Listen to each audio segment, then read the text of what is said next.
Hello everybody, Ian Maddox, Hitchcock Maddox Financial Partners, connecting with you on our weekly HMFP Financial Planning Simplified video series.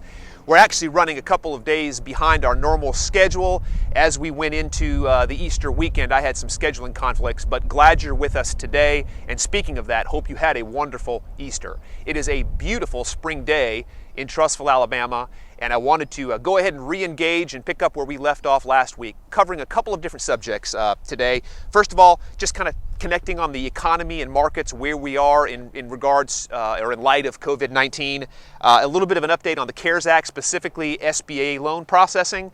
And what is going to impact more people even than that is the direct stimulus checks that are beginning to filter into bank accounts. So we'll talk about those things. And then finally, I'm going to take the opportunity to maybe just be a voice of encouragement in these challenging times. So a little bit of opining, if I can be so bold. So let's talk about the economy and the markets. First of all, what is interesting is that really this morning, yesterday, some very large financial institutions, including the IMF, JP Morgan, they are now forecasting they're anticipating to be a very deep recession, deeper perhaps even than what occurred in 2008, 2009, which is hard to imagine.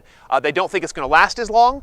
We at HMFP have not typically got into the forecasting business. It's just so difficult to do. And so we have to lean on that. However, it's not surprising to me at all that that's what's being forecast.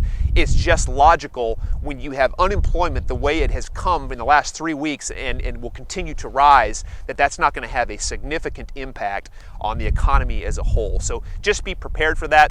Also understand that the markets can often be disconnected from what the underlying fundamental trend line is of the economy. So you can have up days. I've had clients call me and say, I don't understand why it's doing this. Just keep in mind that a lot of times trading volume is algorithms, it can be short covering, it can be forced, basically a computer's just doing it, and it can be disconnected from the actual news line or the trend line with the economy. So the economy and the markets, while they ultimately synergize, they can be disconnected from moments of time. So just be aware of that.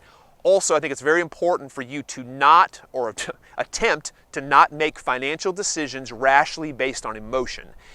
Tie it back to a plan.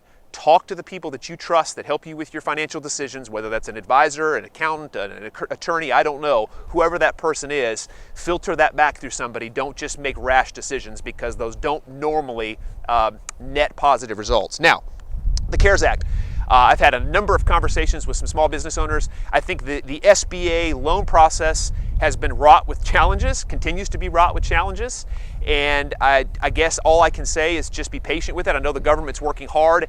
I know one of the headaches that folks have had is that maybe their bank wasn't as readily connected to the SBA, or they had let's say they had a deposit account but not a current line of credit. There's just been all kinds of challenges with getting that. I've actually not heard yet of someone receiving or being approved for a loan. I've heard it anecdotally, but not anyone that I'm in a network with. So a lot of people have applied for them, but they haven't been funded. So I think that's still coming. Now, the stimulus checks, direct stimulus checks.